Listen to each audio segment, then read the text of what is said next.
Hello there, guys. I'm Kermit. I'm going to show you guys how to beat the new boss in 1999. It's Victory Plaza Assassination Scaldra on Steel Path to get the secret glyphs. As you can see over here, these glyphs are very nice. They look absolutely stunning. There's those five, and then of course Letty, because Letty is Bay. So you have to play this mission solo. You have to beat the boss on Steel Path, and you cannot die. To do that, I have made this build. Let's start off with the build. Cyto 9 is the hardest, I think, of all the six, at least in my personal opinion, to get this completed. So what I've done for him specifically is I added some blue shards for shield capacity to bring his capacity up to over 1200, so he gets the max invulnerability time of 2.5 seconds. So basically, the name of the game is shield. The other five frames don't need any shards or anything. But and I don't think he really needs the shards. You probably could complete it without them, but I don't know. I just like that extra cushion there. So what I've been doing is fast deflection with negative shield recharge delay. Same with vigilante vigor. That makes your shield recharge extremely fast. Then you got primary direction, fortitude, and so that's making your shield recharge a ton and having a large capacity. Um, Naira's hatred for the slam bonus. That's 100% slam bonus. Undying Will for bleed out reduction. That's just kind of like an extra safety net. It'll help with the Sentinel revive you, give you extra time to shoot enemies while you're down if that ever happens. That's like the ultimate safety net. Usually, I've done this quite a few times. I don't seem to die anymore. With a little bit of like experience, you can kind of avoid most things and do pretty well. So adaptation, I think is key for the 90% damage reduction. It's going to help my shield not get instantly zapped. And rolling guard is absolutely key for whenever the shield goes down, the shield gate is gone, and then you can activate rolling guard to get your shield back. So worthy camaraderie is a great aura. The tank has weak points, so this works on all of its weak points. It's very nice. And prime sure-footed, you don't have to have prime sure-footed. You could probably get away with something else if you needed. But I just like it. It's great for quality of life. So then we've got the Latron.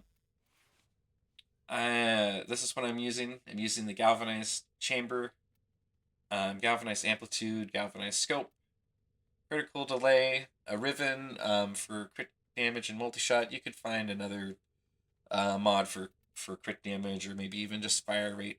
Maybe like Prime Shred would do fine. Vigilante armaments, vital sense, and hammer shot. Actually, you could probably even put cryo rounds there too. Would be fine. And I'm doing vigilante supplies and primary deadhead. The reason why I'm doing primary deadhead is because it has a multiplier against headshots, and apparently that works with the weak points. So the secondary, I decided to go with the dual toxicist. Now I guess you can do any secondary; it doesn't really matter. The Lex Prime works extremely well too, but I'm not using this for the boss. I'm using this to basically prime the boss and then kill all the little guys extremely fast. So secondary encumber I think is ideal. It applies every single type of status, so that it's like the best primer, and it just obliterates the little guys. So what I'm using on this is galvanized crosshairs, galvanized diffusion, galvanized shot, the merciless gunfight for that punch through and critical damage, prime target cracker, and prime pistol gambit, and then lethal torrent, and then I have a riven for crit damage, multi shot, fire rate. Again, you don't need the riven. You could probably find uh, just put on fire rate, or put on something else, maybe like crit damage, maybe even heat would be fine. Uh, Primed heated charge or something. And then I have Trick Mag countering my negative. And yeah, I think secondary encumber is important. You could do secondary fortifier. It is nice. Um, I don't know. I guess the secondaries don't really matter. Now the driving force behind this entire thing is the Sampotes. Sampotes, the Sampotes. Um, this is the build. It's relying on melee afflictions. Melee afflictions, for some reason or another, seems to it just does tons of damage. Seems to kind of bypass the what is it called? Damage attenuation. So I have the Galvanized Elementalist. That's going to be multiplying the toxin um, status procs from Prime Fever Strike, and then working with melee afflictions as a separate damage multiplier. I have Prime Pressure Point to add a decent amount of flat damage, and then Seismic Wave adding 200% slam damage. That is in its own multiplier. So this slam damage multiplies all of that base damage. So apparently just Prime Pressure Point is enough. You don't really need multiple mods like Spoiled Strike for base melee damage. You can get away with just this, and then it's multiplied by the slam damage, right?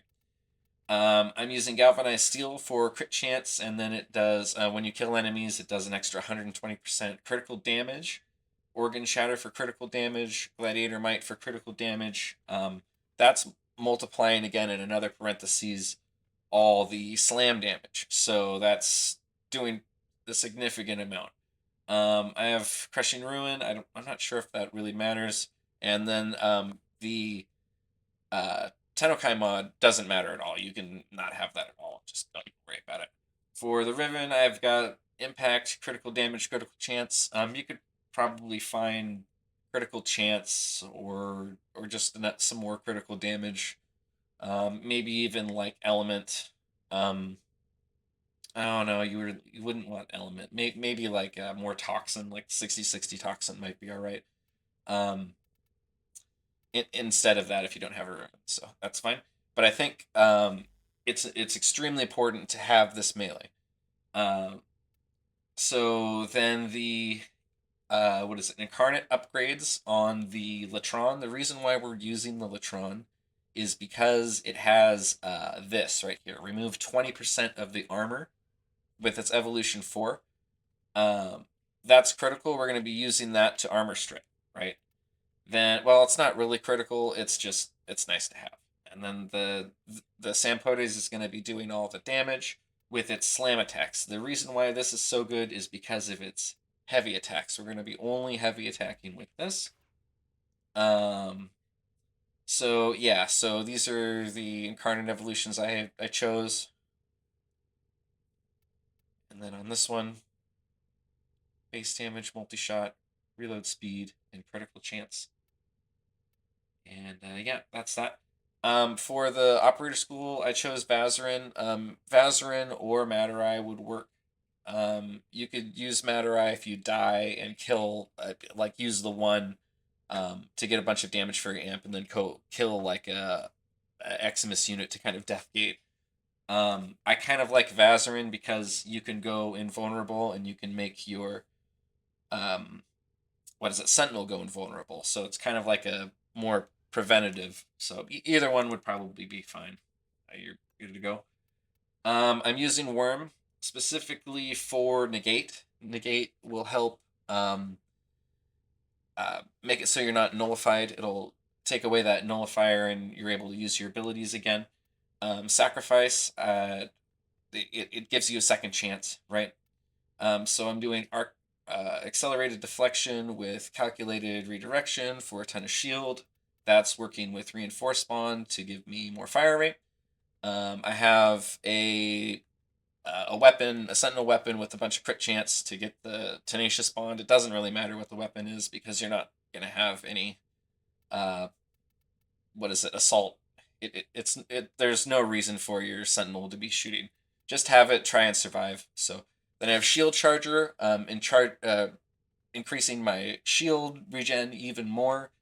And momentous bond, which is nice. If say I'm down on the ground, I can shoot enemies in the head with my dual toxicus, and that will reduce the recovery time by 18 seconds, and it'll give me a second chance to revive. Prime regen, if my Sentinel ever blows up, again, I can do that and revive and have a whole bunch of extra bleed out time.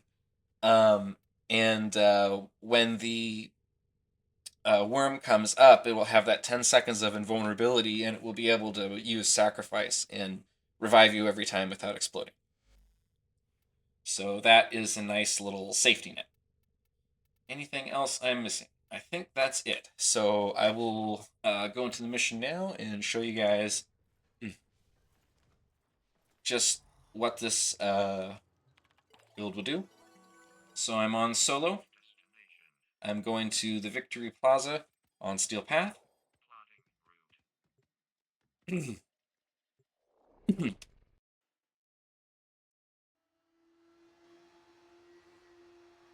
So I'll walk you through this mission. It's pretty simple. Basically, you just have to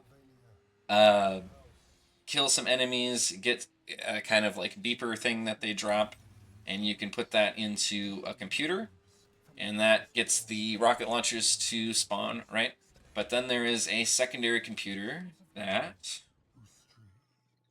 Off track here, of course. There's a secondary computer that's always nearby that primary objective computer. I'd say it's within like 20 to 50 meters of the main objective, and it's a cipher that you can't, or it's a what is it? A little computer mini game that you can't cipher through, so you have to actually complete it. So you guys will see what I'm talking about right here. So I like to throw my crewmate down, let him kill everything. So you pick up these little beepers. Here is the main computer. Usually, yeah, this is a common spawn place if you get the main computer there. This is the secondary computer. So we get another beeper down here.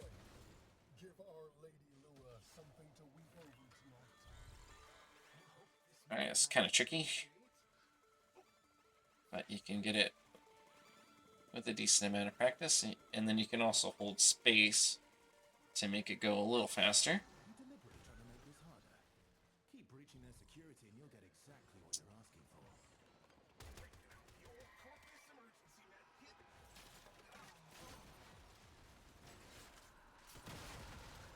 So we use the RPG to break through these walls. Oh no! Did that guy just seriously just step in front of me? Oh my gosh. So if that happens, pick up another one.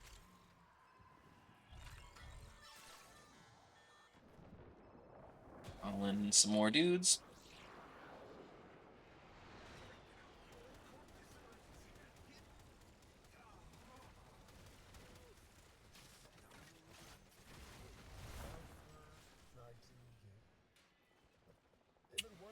Well, I've got this RPG. I can go ahead and use these two on the next door, so I guess it's not a total loss, actually. It's fine. Now, if you see above my head in the left, kind of in the middle of the screen underneath my mini-map, there's a red X. You get that when you complete the secondary computer. And so you need to complete both secondary computers in order to spawn the high-level boss. Oh, and by the way, in order to get the glyphs for each corresponding character, you need to play the character. So, like, if you want to get the glyph for Cyto 9, you have to beat it with Cyto 9. So that's why I'm playing Cyto 9 right now instead of, like, a Revenant, who would be, really easy. You just do Mesmer Skin. And then this is also, will get you the Sumdali, the big tank gun Sumdali. I forget what its actual name is, but yeah, it's a nice big tank gun. It's cool looking. Oh my god, if I can do this without getting in my own way. Yeah, it's pretty nice. The glyphs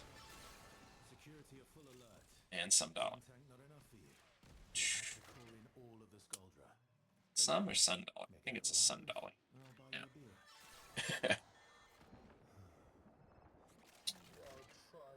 Yeah, so these dudes should jump on in. And we get the other rocket launcher, and then we should be good to go. So I hacked both secondary computers. If you look and you see above my head there, and kind of below the mini-map, there's 2 red X's there. So that's saying we're good to go. Oh man. Messed me up a little bit. Okay. 2. Oh, and for a subsume, I subsumed Eclipse. By the way. I don't think you need to subsume.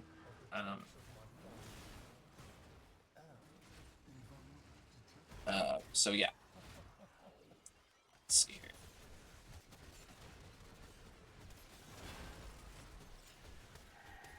So I'm using the Latron and the Latron Incarnate. He has 4 weak points on his sides. Right there, these little buttons on his side. And then over here again on the other side as well, on each corner. And then on top of the tank, you see these little buttons. He has 1 on each corner as well, so 8 in total. So I'm just using my, what is it called? My, Eclipse for damage reduction. So that's just helping me survive. Alright, so I'm going to melee the ground to get my melee out, and then heavy attack with Sampotes, and it should trigger melee influence. You see his health chunk away there. He got absolutely wrecked. So again, I'm going to cast my Latron and start wailing away at these buttons. Get the other ones. The Incarnate form, I think, works the best. So it's easy to charge. If you shoot the buttons, they're weak points, and it charges up. So also jumping around, jumping straight up in the air and kind of falling to one side while aim gliding, that tends to be a good way to avoid a lot of whatever they're throwing at you as well. But if you see my shield, it's pretty much always up, and yeah, good to go. Okay, so I'm going to melee the ground. And then I'm going to heavy attack, and then that melee afflictions is going to go boom, boom, boom, boom, boom, and fuck him up. I'm going to go in and press my use key. And shoot this bastard.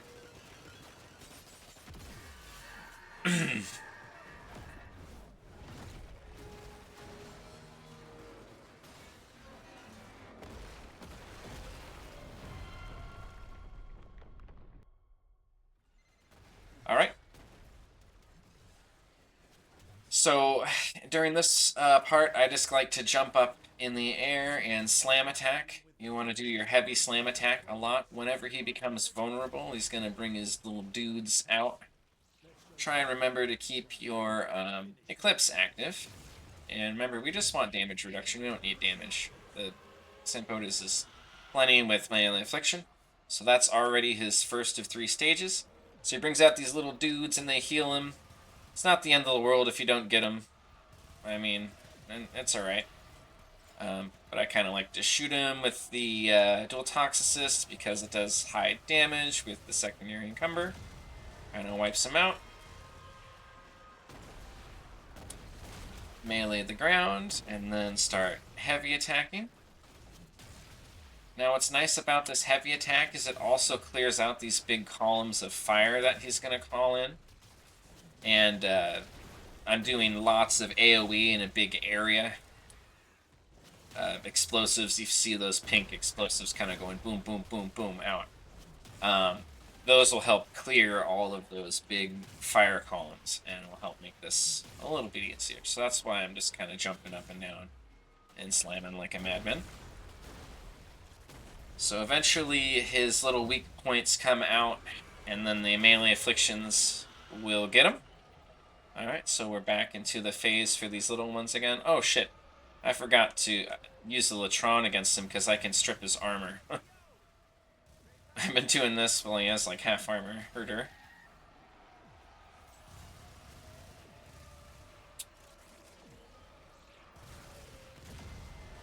Okay, I'm gonna shoot him. See there, a couple times with the Latron strips his armor. So then I'm gonna melee attack and then heavy melee. And just keep on heavy meleeing until he's dead. Shouldn't take too many whacks here. I find if you're back just a little bit, away from him, it works better. And if you ever get hurt there, just remember to rolling guard away. Keep the Eclipse alive for that nice 75% damage reduction. And then that's stacking with adaptation, giving us tons of damage. And then right there, if you see the glyph, it's like right behind my head there. But we got the Quincy glyph. And then we get the arcane right here. And that's it. That's the build there, guys. I hope you enjoyed that. It should be repeatable for every single other Warframe. I'll go back over it here in a second. And yeah, it's pretty simple. You guys should be able to recreate this and get all 6 glyphs just like that. And it's not totally foolproof, but it's pretty close. Like, I mean, if you fail it, you could just get a little more experienced at like what the mechanics are, and then you should be able to do it. It's pretty easy once you get the hang of it. So, anyway, you get that nice apex turret, some dolly, big freaking tank penis, and then that beautiful glyph. So yeah, I hope you guys enjoyed this. Let's just go back over the build one more time. Like I said, Cyto 9 is going to be the hardest, I think, of all of them, just because he doesn't have very much innate shield. So I add some blue shards for plus shield capacity. They don't have to be Tau. I'd say just 3 normal ones are probably enough. Worthy Camaraderie, Prime Sure-Footed, Rolling Guard, Adaptation, Undying Will I like as an extra safety guard. You could probably switch this out for anything you prefer. Fortitude, Primed Redirection, Nearest Hatred, Vigilante Vigor, Fast Deflection. You could probably take this out for the other Naira's mod and get the 200% slam, but again, you saw how much damage I was doing. It really wasn't that necessary. I really think Arcane Aegis is important, and Barrier, if you have it, you could probably do without Barrier for something else, but again, maximum survivability, you want to just be able to go in there and turn your brain off and do it, right? But yeah, you could probably get away with less there. Latron, I have a pretty simple build. Triple galvanized, critical chance, a Riven, more multi-shot, crit damage, lots of crit damage. The Riven you can probably do Fire Rate or Element or whatever. Deadhead. These are the evolutions. This is the critical evolution and the whole reason why we're using the Latron. Secondary can be anything. I prefer the dual Toxicus with Encumber for a status primer and then plenty of damage to kill all the little ones. This is the critical part of the build. You really need Prime Fever Strike, Galvanized Elementalist, Galvanized Steel, Seismic Wave, Gladiator Might, Prime Pressure Point, Organ Shatter, and then you can probably find some other thing for replacing that. Any crit damage, any crit chance would be fine. Melee Afflictions is key, and you don't need a Tennokai mod at all. And I think Crushing Ruin's the best, but you probably could use the other stance too. Is fine. I like Vazarin. Mandarai would work just fine too. Those are all kind of like last case scenarios, but worst case scenarios. The reason why you like Vazarin is because of this right here. Allies touched by Void Sling are granted immunity for 5 seconds. You can Void Sling through your operator or your Warframe to make it invulnerable. So you go to operator, Void Sling through your Warframe, it's invulnerable for 5 seconds. You can repeat that over and over and chain invulnerability. The problem in that boss, though, is he keeps nullifying you, so doesn't always work. The worm is key because of negate. He has a whole bunch of shield that allows you to get more damage with those, but again, it probably doesn't even matter. Sacrifice is your backup with primed regen, and then some of these bonds to help you, or a shield charger to help your shield regen really fast, and some of these bonds to help you when you're on the ground. If you are ever on the ground, you can kill some Xmas and come back. So that's the whole build. Have a good one there, guys, and